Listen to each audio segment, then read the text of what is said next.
За съжаление, само молитви не могат да ни стигнат, но ще трябва да разчитаме все повече на тях, защото в новият бюджет, който предложиха, отново ни излъгаха и отнеха парите от младите лекари, които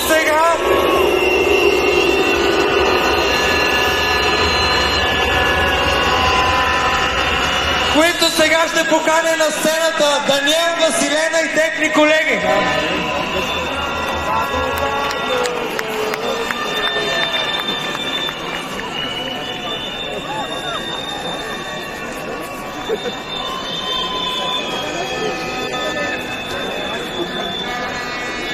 Здравейте! Здравейте от нас! Напоследък много неща се изговориха за нашето поколение. Но истината е, че именно в частност ние, младите медици, бяхме от основните отговорници да се започне тази протестна енергия. Още преди повече от 7 месеца и от тогава не сме спрели дори за момент.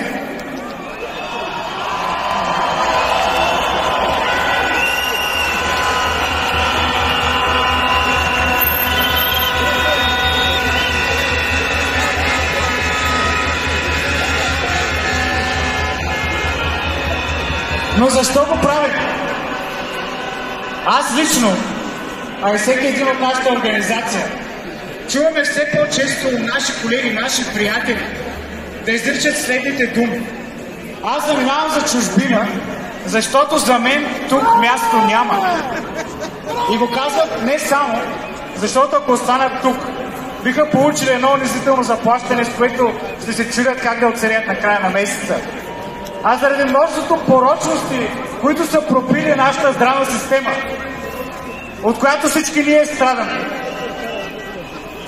И ние много лесно можем да бъдем наистина на тяхно място и просто да отидем там, където е по-лесно. Но избрахме да направим необходимите саможертви, а те наистина са истински.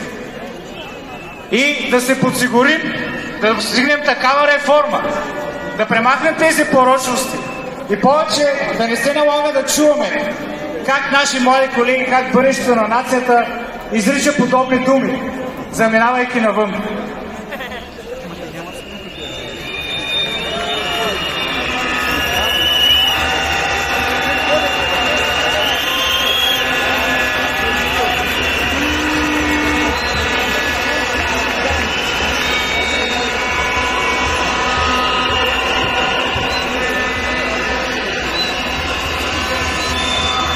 И за всичкото това време, което се борихме за тези промени, изтърпяхме какво ли не. Казаха ни, че от нас нищо не зависи. Системата не се крепи на нас. Въпреки че ние сме тези, които даваме дежурства нощи, съботи, недели, празници и не сме до семействата си. Казаха ни, че нещата ще се получат, ако слънцето започне да изгрява от запад. А Тошко директно ни изгони, изпратили в Сицилия и каза, че ще ни замени за доволни за $500 от чужбина.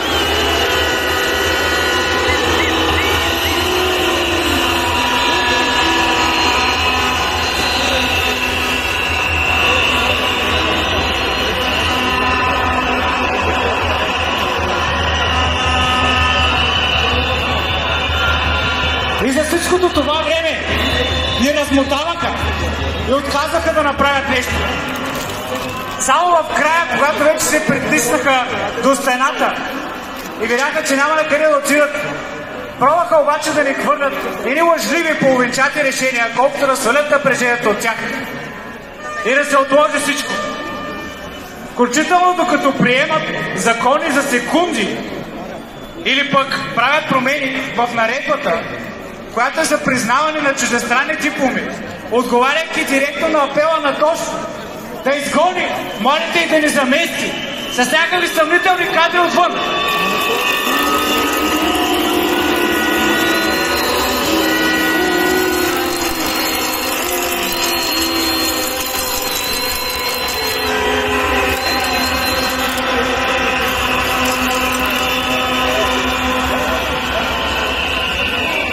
Това, което обаче не познаха, е, че ние ще търпим безкрайно. Но ние не сме отгледани по такъв начин, че разпаляме глава и да търпим точно както те очакват. Затова и не сме се отказали, няма да се откажем. Каквото и да е необходимо.